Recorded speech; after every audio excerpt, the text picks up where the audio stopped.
Hello and welcome to the One Click Contractor podcast. Today I've got Colin McRae Garcia. I'm excited to have you guys with us. Good to be here. Colin is the head of the True Vine Foundation, and he works with Lee Garcia, who is a retired sergeant major in the Army, and spent some time with some really interesting units and experiences. And they work together providing leadership training to a number of different types of groups. And we want to get into that and learn more about some of the leadership training that they do and how it might benefit folks that are in the remodeling industry and the remodeling business that are running businesses, that are building businesses. Maybe they're sales leaders, and every single business, every single team has a need for competent leadership, and I would say great leadership.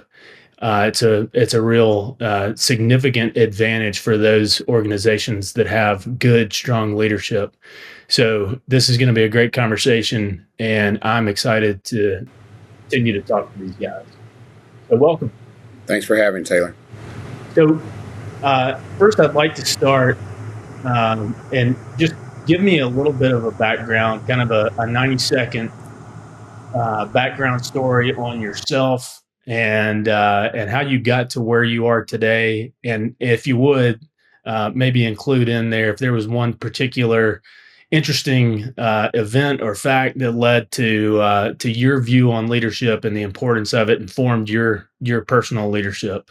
Lee, let's start with you. My name's Lee Garcia, and sorry for the confusion. I only played as Sergeant Major, but I retired as a Master Sergeant. So I did get a very unique opportunity to lead a battalion before I retired, without the rank and without the pay. So that was a great fun. But I am from Texas. I'm married. I've been married for 24 years. I have 2 children, a son in college and a daughter that's in high school. I'm still trying to figure out how I got to the point and the place that I am right now. This was never in the cards in the future. I just kind of followed a plan that was laid out before me and just kept on going. And by the grace of God, I'm standing and doing what I'm doing. Thank you. Appreciate it. Colin, how about you? Yeah, my name's Colin McRae.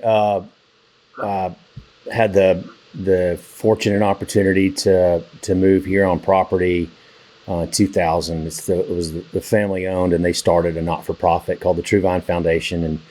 And originally, I didn't have any intent on being a huge part of it, but in 2005, I took it over. In 2008, we purchased a high ropes course, an adventure course, and that really kind of opened up the possibilities of our programming opportunities that we have here. And if you can imagine, so that the ropes course is tailored for teams. It's not an individual confidence builder type course. So just by default, leadership is required, especially, when you're 20 or 30 feet in the air. Someone's got to lead.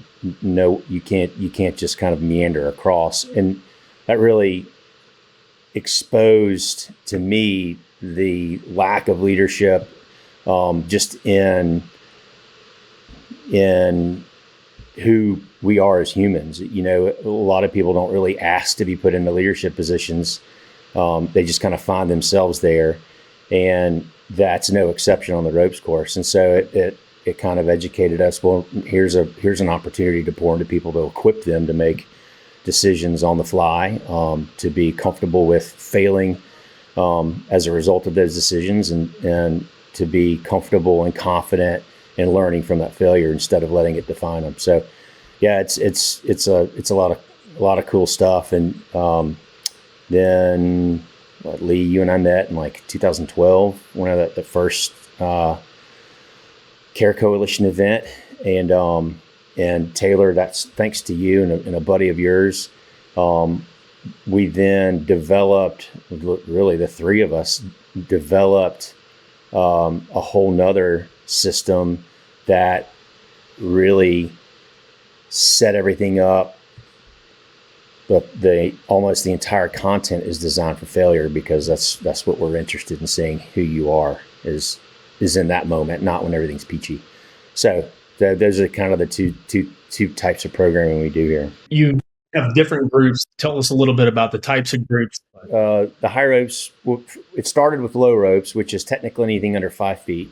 That's the traditional stuff: trust falls, trust walks, confidence courses. But that's all kind of really designed for intellectual problem solving.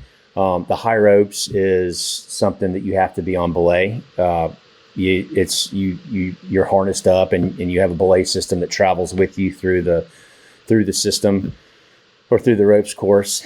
And that's, of course, you enter or you incorporate the brilliant concept of perception versus reality. So it looks really risky up there, and I'm going to allow myself to be scared, or I can understand that mathematically it's safer on a ropes course than it is on the interstate, and I can then channel that fear and figure out how to do different things.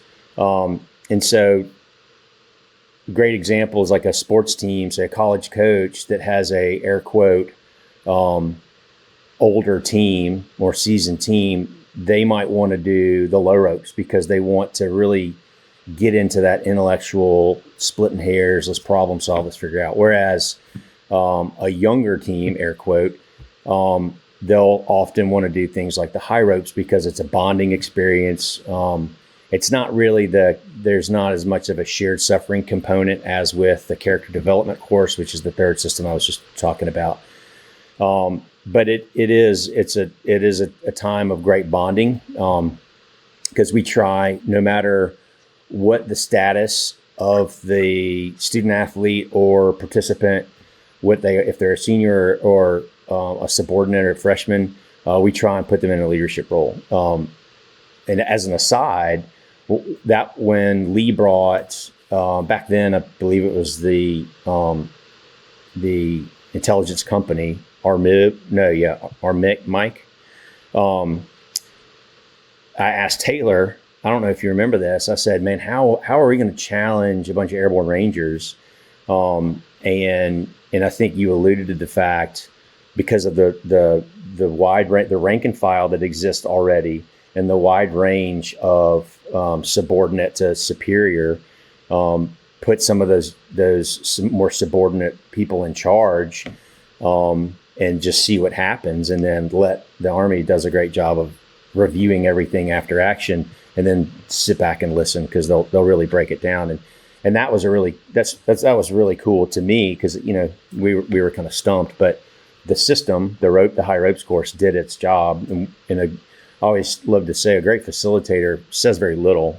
They might present a question and then kind of sit back and let the group really dive into it. So our clients range from student athletes, from 12U baseball all the way up to collegiate football, and in between, everything in between athletically. Academic groups, like school boards might come out, or classes might come out. We have ag, conservation ecology class we'll be visiting on Thursday, and that's pretty cool. But in terms of the systems, a lot of corporate groups, athletic groups, and then a lot of faith-based groups. We have several ministries that we collaborate closely with, that use us biannually and annually. So, the gauntlet. I mean, it's one of our friends once said, Brant McDuffie once said, we're more of a inch deep, mile wide type mission than a inch wide, mile deep. So we think that the leadership concepts are important enough to where just about anybody can be able to utilize what our systems can teach you. So, Lee, I want to turn to you. You obviously have a lot of leadership training, formal leadership training in the Army. The Army does a phenomenal job of training leaders, starting at as a young soldier, and all the way up, through the ranks, and you achieve very senior non-commissioned officer ranks.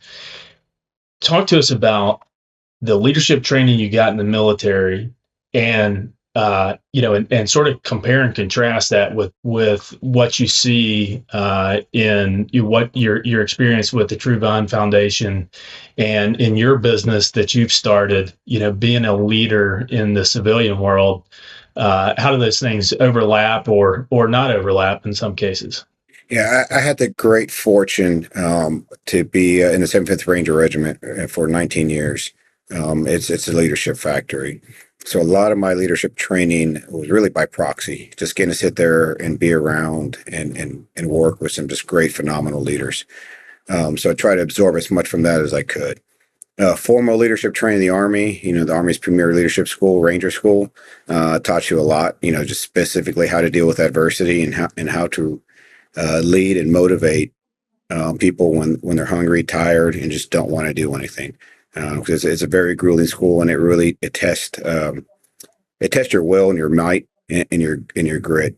Some people will fold and cave and just don't want to do nothing no more, just because the elements get to them. So how do you continue to push and motivate them? And then at what point do you got to kind of just cut them loose and let them go and move on for the greater good of the organization?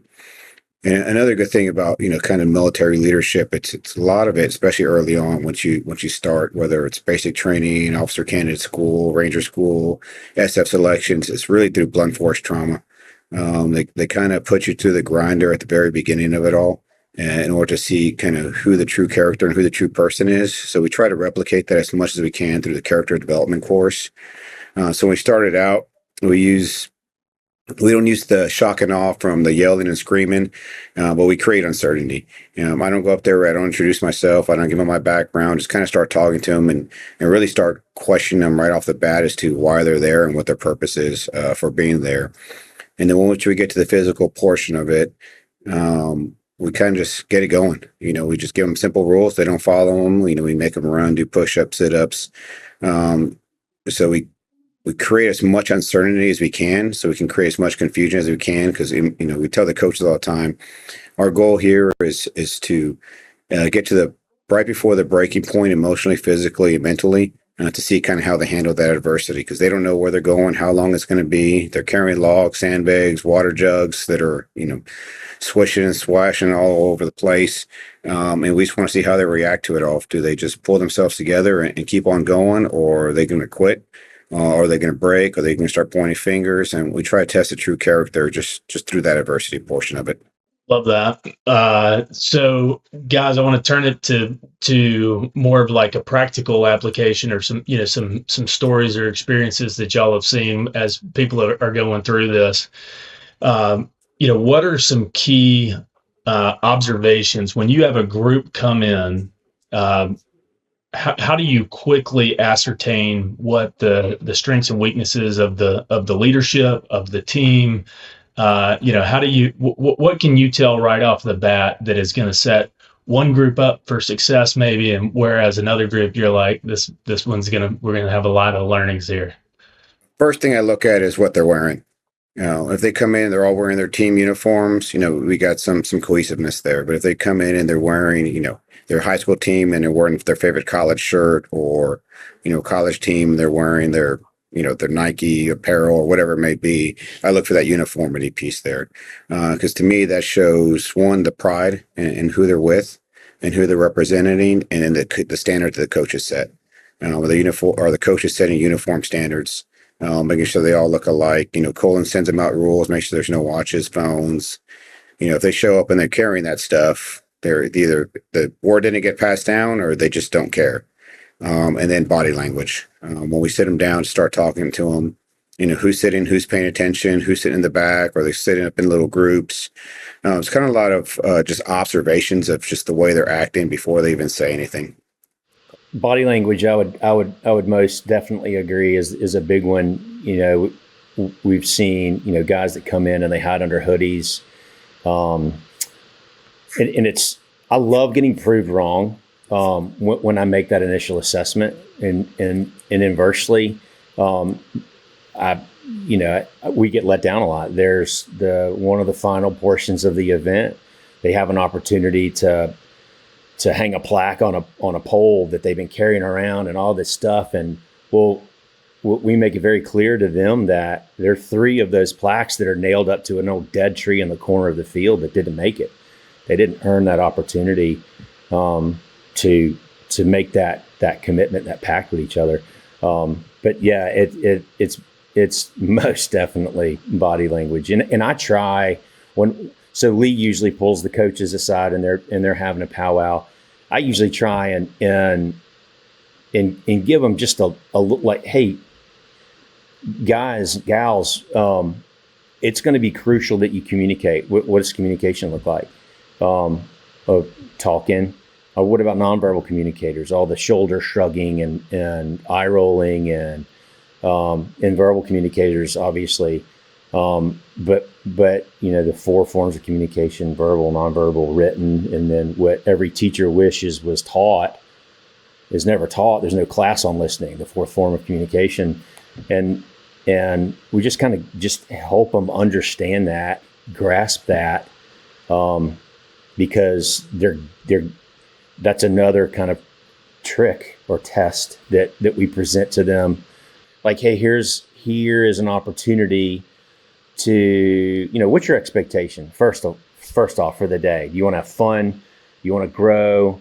Do you want to beat us? Do you want to grow as a team? Like all those things, and of course, some of the people get cheeky and they're like, yeah, we want to make sure that we grow as a team and we resist everything you throw at us.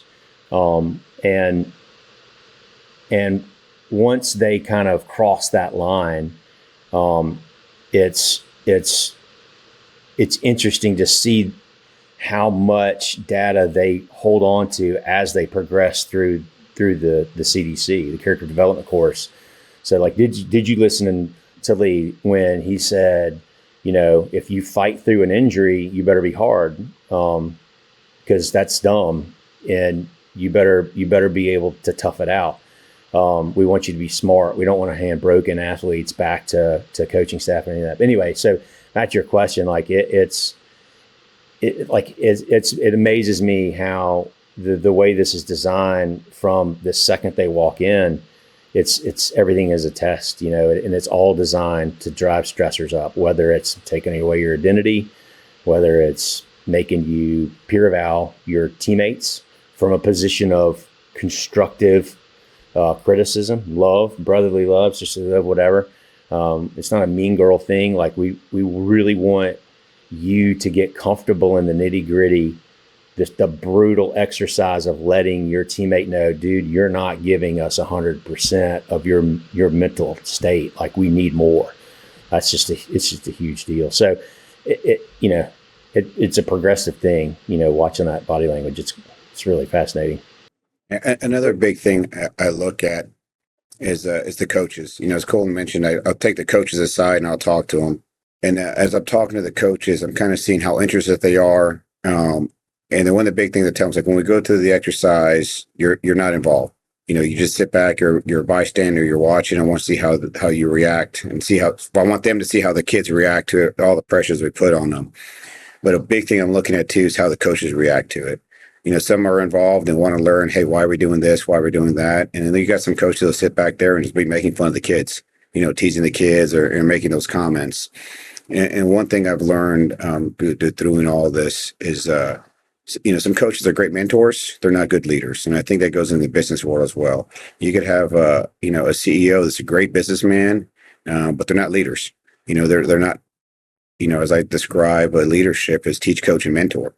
Want your folks to do better and be better, and give the ownership to them. And I see a lot of coaches that don't do that. It's a do as I say team, or coaches are completely just disengaged from what the teams are doing. Colton, we've had one coach didn't even show up because he was at a booster club meeting as opposed to being out there working with the kids.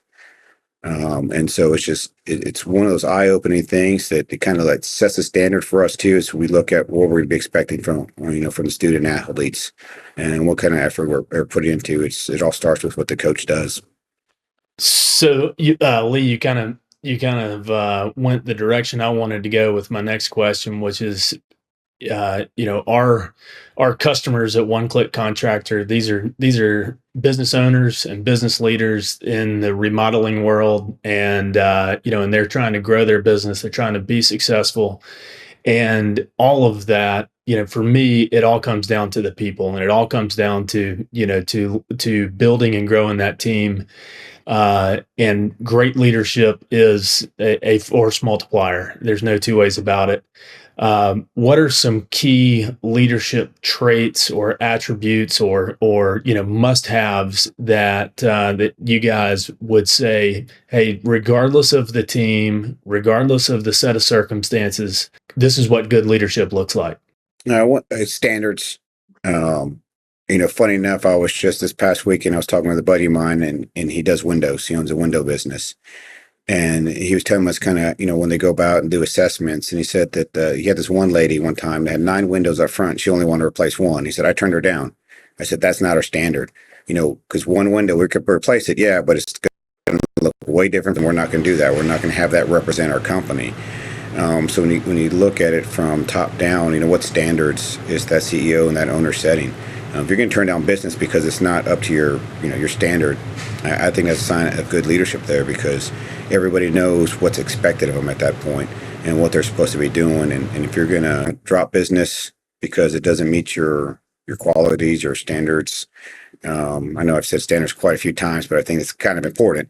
Within the Ranger Regiment, that's, we lived off our standards, and it came just from something simple as, our physical fitness standards. It didn't matter if you're a brand new private at 18 or you're the regimental commander and you're 45 pushing 50. You had to do the same number of push-ups, the same number of sit-ups, to run the same 5-mile standard, the same 12-mile ruck march. Everybody was the same, no matter what you wore. So there's no excuses to it. And that's leading from the top.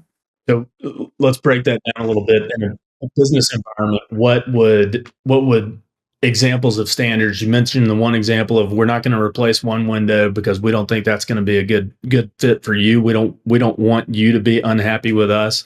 What are some other standards in a business environment, just to help folks understand what we mean in the military when we say standards? I think it go anywhere from the way you dress and the way you present yourself. In the professional manner, depending on what your business is, how you communicate, not only up laterally, but more importantly, how you communicate down. You always hear the example, how's the CEO treat the janitor? Does he treat him the same way as he treats the CFO? Does he talk to him the same way? And just treating the people, like people, and don't get too ahead of yourself.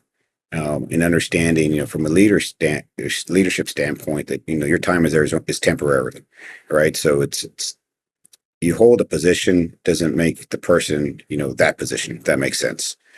And so how they communicate is a big one, and how they treat others around them. I think it's a big example to kind of a true test of what a good leader is. Absolutely, Colin. Anything you'd add to that in terms of must-haves in leadership? Yeah, leadership, like the culture piece of leadership, I think is often buried by your more tactical reports. Like, I need to know how many jobs were completed. I need to know what the bottom line is, and you have all these reports that are easy to try and give you an idea of where you stand in terms of the success of your company. But the culture piece, there's no report that gives you an idea of where your culture is. So in a lot of leaders, that's icky to them, because I'm safer over here with my reports, where I can have data generated for me. And sometimes I can even slant that data to show me what I want to see or what I want to see in the future or whatever. But if I can't take the gloves off and kind of sift through my people and understand, where our culture clashes are, then you're really missing out on a big part of the leadership process, I think. I think it's fascinating. Big Fortune 500 CEOs, like, they have reports after reports after reports, and it seems like when there's a culture issue, they manage that issue out. and just stay comfy in my data, so. Yeah, I think common theme between both of us is all the intangibles of leadership. Leadership's a people business. And there's no way. I think the only true test you can give for the leader is feedback from their employees or lower level people. We do the peer evaluations. The Army started doing 360 assessments where they'd reach out to previous subordinates to judge the leader and to see, how they did. And so I think that's important. And Colin touched on a very key aspect is the culture they set. I did a talk a few years ago to a company, and one of the first things I had them do was I had everybody the night before write down the top 3 things they like about the company and the bottom 3 things they liked about the company. So essentially a company peer evaluation.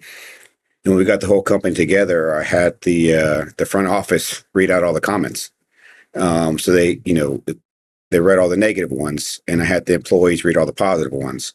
So as the company was sitting there, the leadership was sitting there, and they had to read what the people didn't like about their company. It kind of stings and hurts a little because that's the standard and the culture that they set. So I think it's the only way true test to do it is to get that feedback. Yeah, I love that, guys.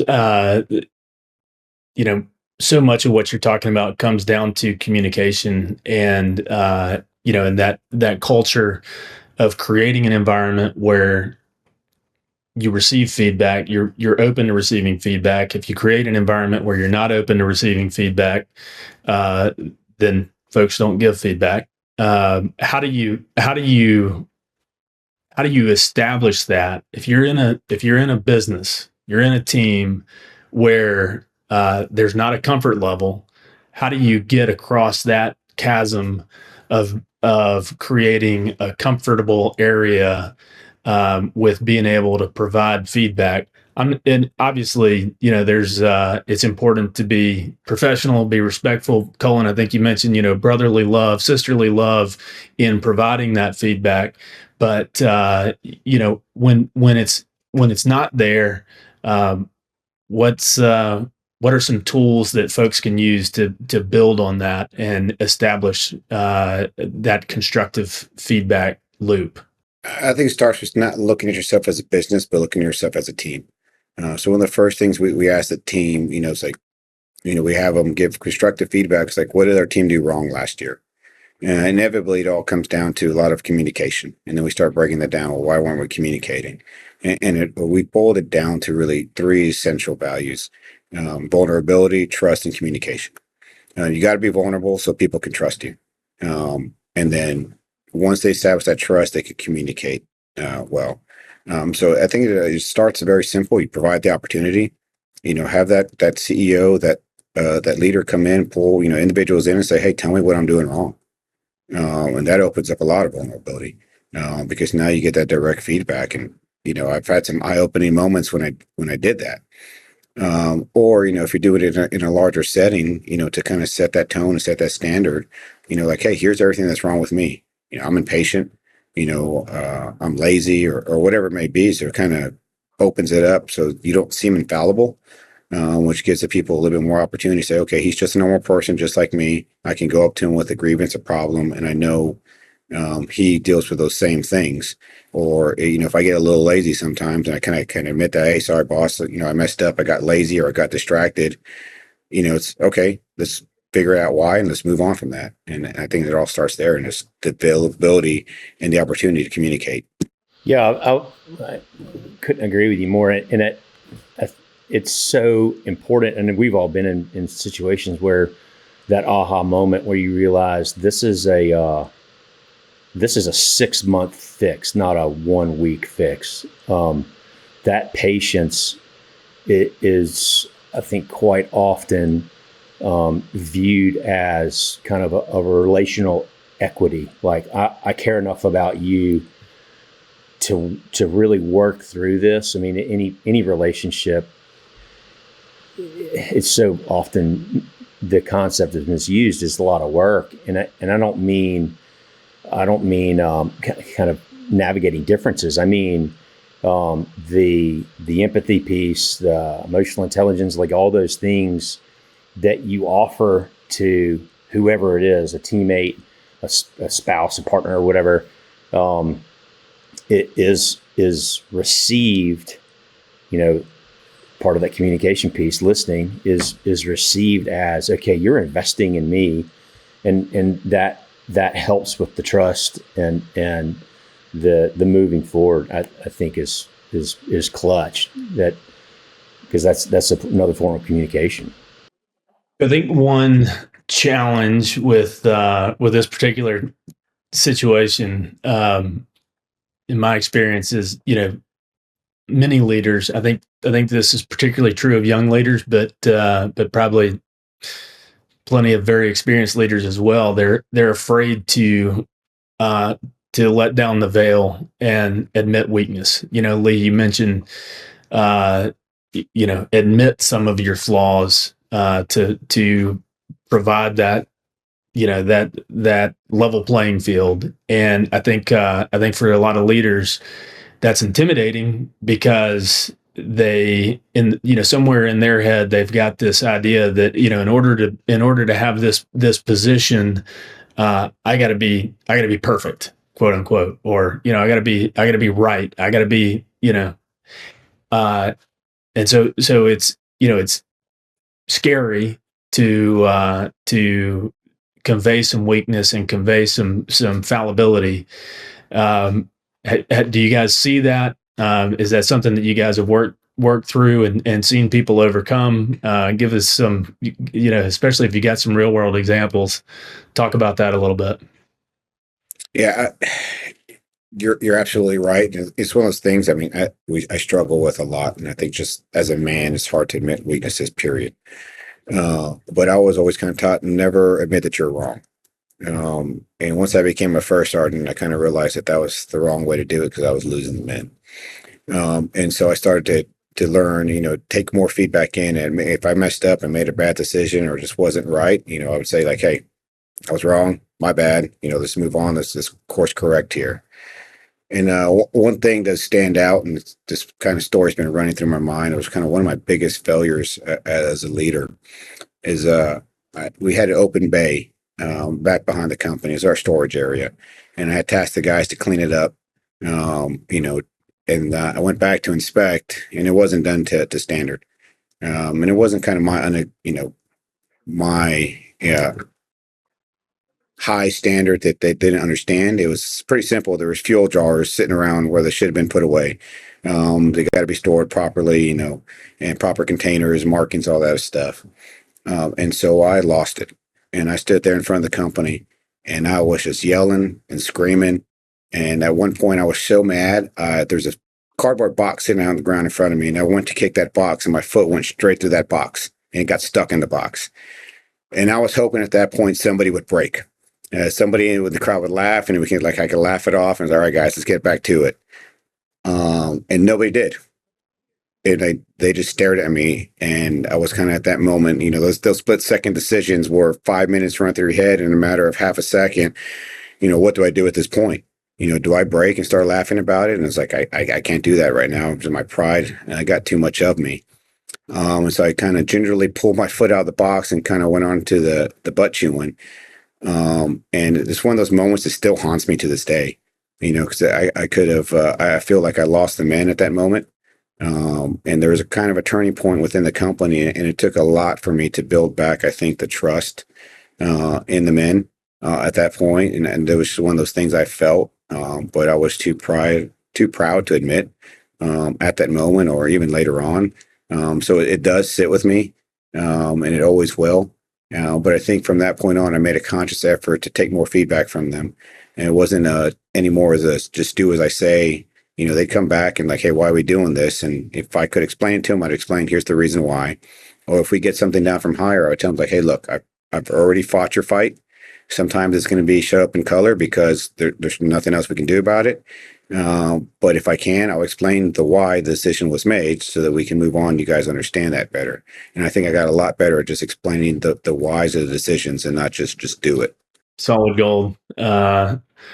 Really good stuff. Colin, anything to add? And when a group goes through the CDC of the Odyssey, team leaders are hired and fired arbitrarily. It doesn't matter if you're doing well, you're fired. It doesn't matter if you're doing poorly, you're fired. And we try, usually when I'm tasked with leading one, I try and seek out subordinate teammates or teammates that seem shy, so that we can kind of go ahead and just let everybody know, like, you're you're you're you're going to do a lot better if you get comfortable with failure, because Lee mentioned earlier, um, 4 rules.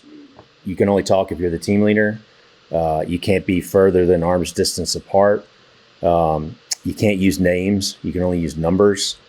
Each person's assigned a number, and the last one is the law can't touch the ground. Well, we give them impossible tasks to complete without breaking those rules, and so it's the look of absolute disdain and humiliation when a team leader that's been chosen arbitrarily, probably because they're quiet or timid or young, has to lead the cadence for everyone else doing push-ups because they failed at a task that was impossible. He knows it, and he has to watch him do it, and he's responsible for it. And so that quite often translates to a very tight-lipped team leader for the rest of the time. And then that's where we're kind of successful, or if we fail the team in that, trying to get that team leader to understand the importance of fighting through that, because that's a real world fear and issue that's going to happen at some point in your life. And why not exercise getting comfortable and growing in it here in a safe space? So yeah, it's man, they get clammy real quick when people have to do push-ups or sit-ups or leg lifts because of some mistake they made. And that's a perfect example. I'm sorry, Ted, but that's a perfect example that he was just describing when the team leader has to punish the kids, is to have the culture and the tightness of the team. You'll see some teams just turn and blame them. No possible task. They did nothing wrong. And at some points, when like they understand, like, hey, the odds are against us, we're going to lose no matter what. Let's just go with it and suck it up and just keep on going and support each other.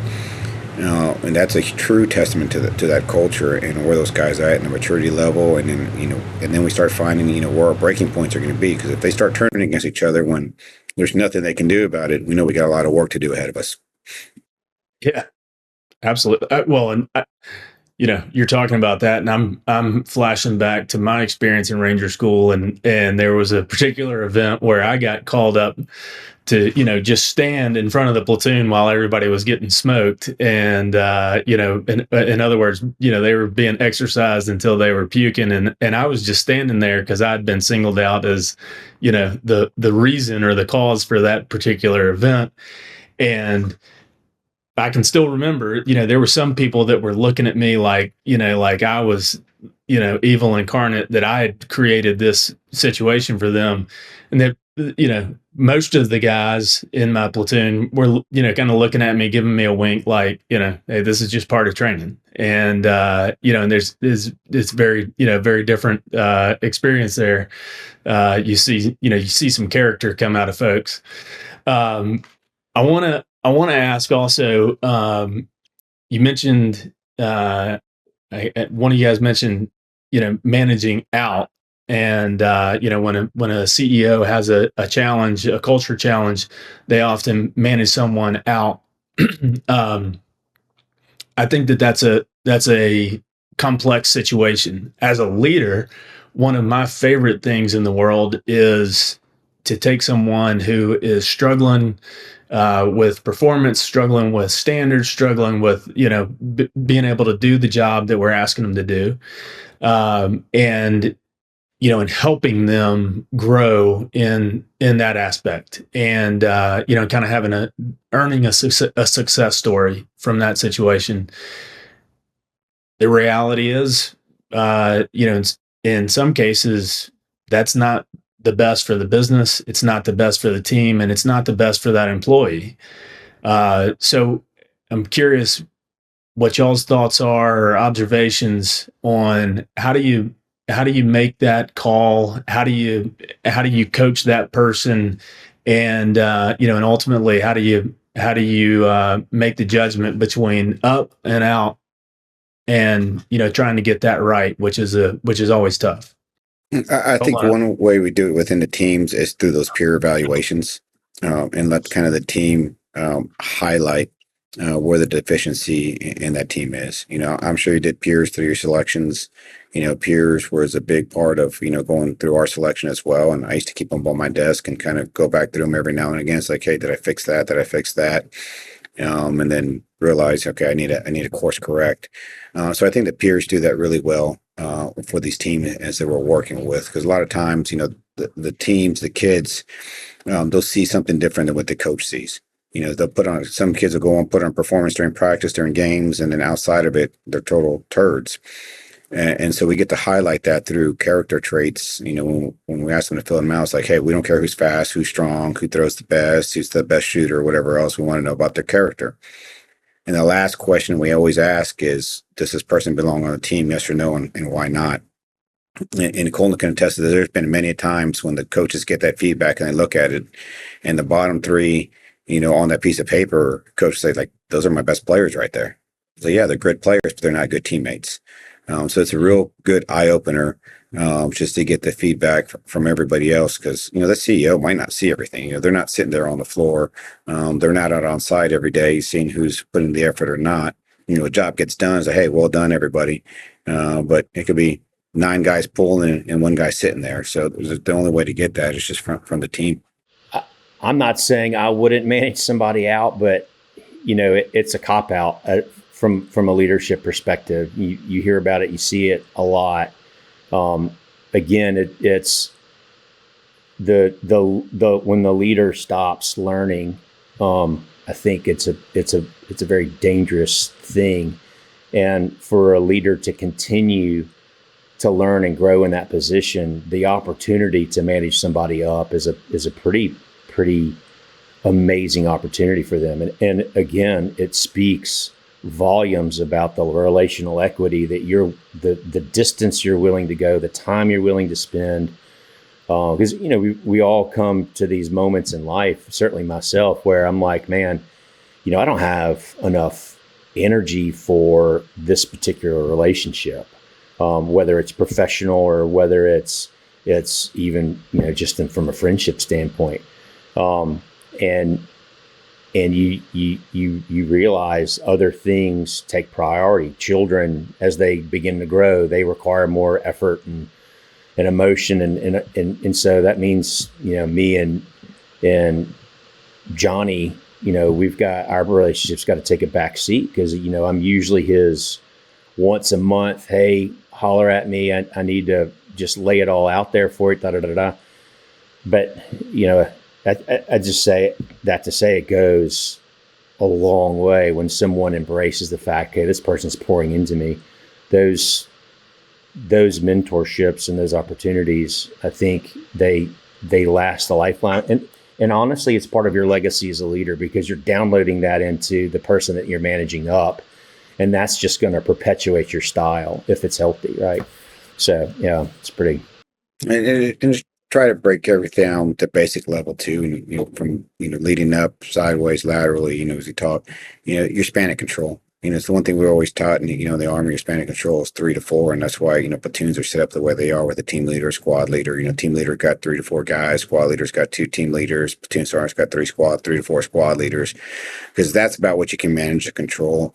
And from the top leadership standpoint, you got to be able to trust those subordinate leaders to lead those under them, and to work it out. So, you're not constantly down, at the lowest level trying to guide and teach that person. You got to trust the person above them and hold them responsibility to make sure, they're meeting those standards as well. But again, those standards got to be set out front so that everybody knows what they are, so everyone knows what their performance measures are supposed to be. Absolutely. One challenge that I see over and over again is when businesses are trying to reach a next level, and there's usually some kind of break points in terms of the number of people on their team, the total number of employees, or revenue, where we can just anticipate that we're going to see there's going to be a lift and a challenge to go to the next level. And often what happens is that leader becomes a bottleneck because they overextend themselves. They have too many in their span of control. When they've got 10, 12 direct reports and everything's running through them and they're having to be involved in every single decision, that's going to be a limiting factor on the growth and the success of the business. So I think there's a reason that standard has been around for a long time. All right, Colin, I want to ask you to make this a little bit more real. We've talked about I think a bunch of different leadership topics. Give us an example of a particular exercise or a particular event that if we were to shadow along with a group that's coming through the True Vine Foundation, coming through the High Ropes course, or any other event that you want to choose from. What's one thing that very reliably moves the needle in lessons learned and takeaways for groups that come through there? Great question. I would dare say Lee and I have the same one. That's the airport. So at a particular point in time, within the character development course, the team arrives at an airstrip, and there's a vehicle out there. Quite often, it's the vehicle that they showed up in, the team bus or whatever. It used to be a fire truck. Now the brakes don't work, so it's kind of dangerous. But there's also a rope in front of this vehicle, and it has the same number of loops on it as the number of players that are out there, and each, after kind of a quick safety briefing and an understanding that one person is not going to move that needle. And quite often Lee or I will say, "Hey, who's the strongest guy on the team? Pick up the rope and pull the bus." Nothing happens, right? Again, we've manufactured the experience to where it follows this process every time. And so then everyone gets on a loop and they pull the vehicle to the end of the runway. And a lot of things happen. One is there's no distance given. And then when there is a distance given, they pull harder. Well, why don't you pull the same when you don't know where the finish line is, right? So it's like we preach that, always pull like you know where the finish line is, even if you don't. I'll let you hit on some of the kind of the incredible aha moments, because he's got several, I've got several. But at the end of the runway, everyone's gassed. Some people are puking, like it's just brutal. It depends on their effort. And we check the knots on those loops, and the knots that are loose, well, we've immediately exposed number 17. You're not pulling, like you're opposing. And if you're going to do that in this scenario, then I can assure you, coach and other teammates, they're doing that to you on whatever field of battle that they're on, whether it's a football field, a basketball court, a tennis, whatever. They're doing that to you the whole time. They are squeaking by. And so that's a powerful moment that leads into other moments. And they're off. There's a little 1A school in Tuscaloosa, that softball team went to the state championship. And that coach literally held up a picture of that team at the end of the runway and said, "This is the team that needs to show up today." And it was a powerful moment for all those student athletes. Like, they immediately were taking back to that not only shared suffering and what we can accomplish together, but the fact that we need to run like we know where the finish line is, even though we don't know what this outcome of this game is. And hopefully I've left a lot of meat for you, Lee, because I would imagine it's the same event. Yeah. As usual, I'm gonna have to disagree with you. I got several different ones, but one that always stands out to me, and I think it's not that you're wrong, Colin. It's just kind of as a stage that we put them through. It's when we have them run a hill. So we kind of, as we carried all the stuff through the woods, the logs and all that stuff, we put it down for a second, and we come up to this little hill in a clearing. And I tell them, But at this point, they're still not allowed to talk. And so I'll walk up to the top of the hill and tell them, you got 12 seconds to get to the top of the hill, knowing that time is more than likely impossible.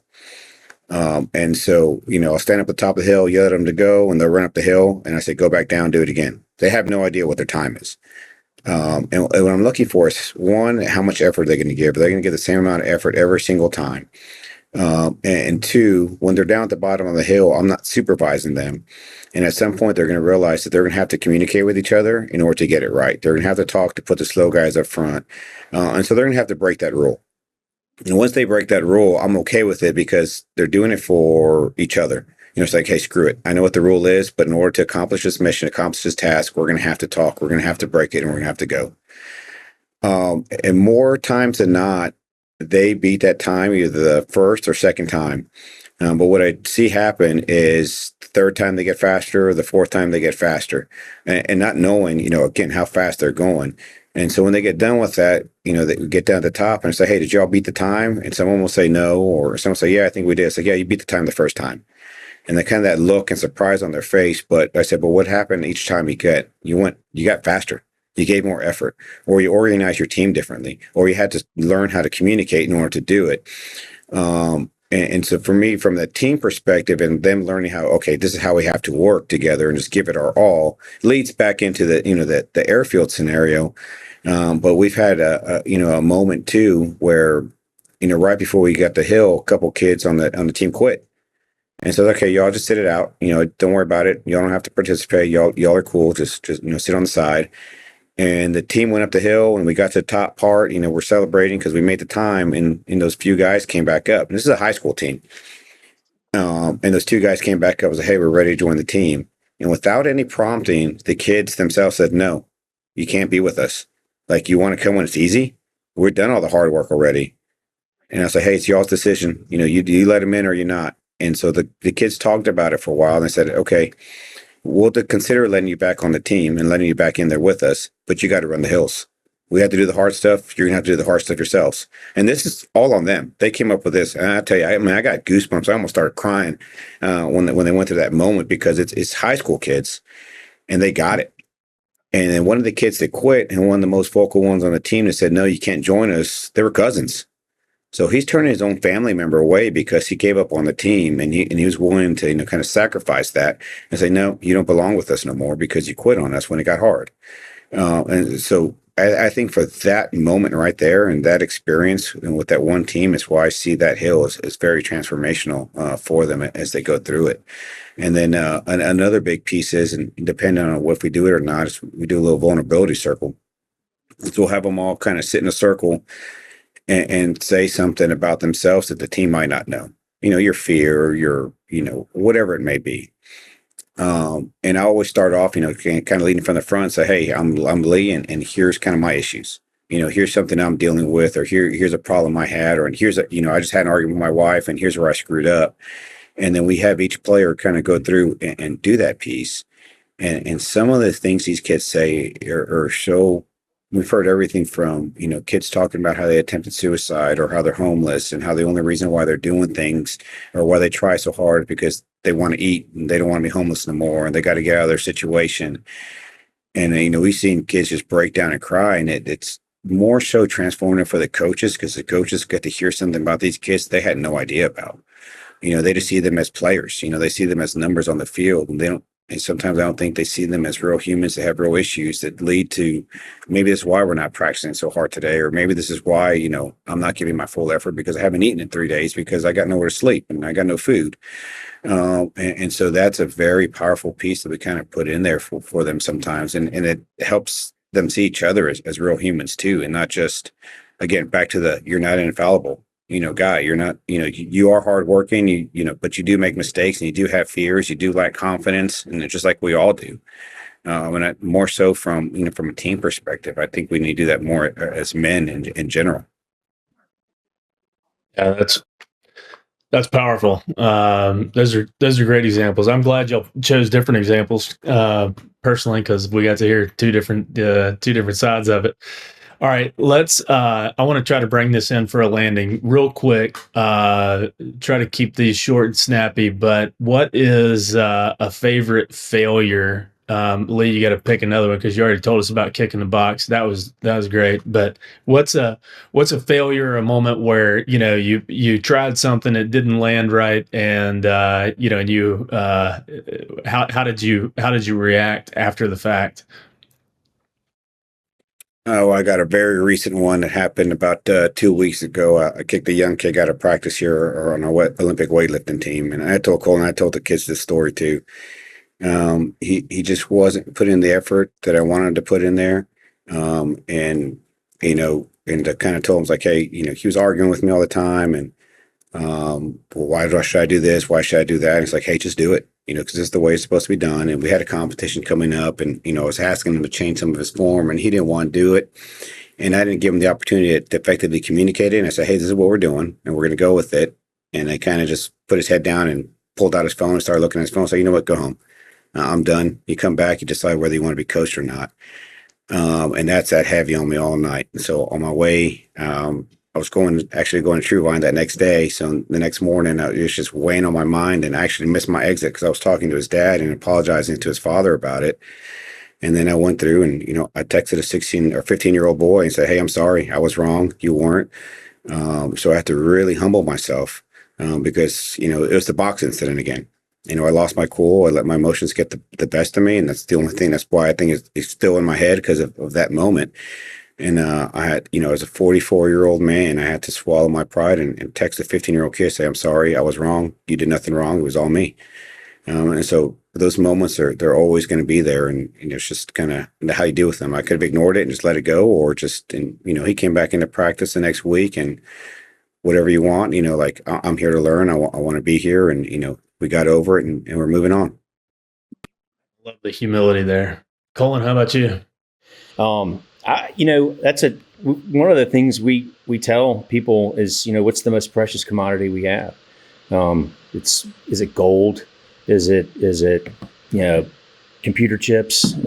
What is it? And pretty much everyone knows the answer right off the bat. It's time. You spend it, you don't get it back. It's opportunity, opportunity lost. And I would have to say, day in, day out, did I steward my opportunity to pour into my kids?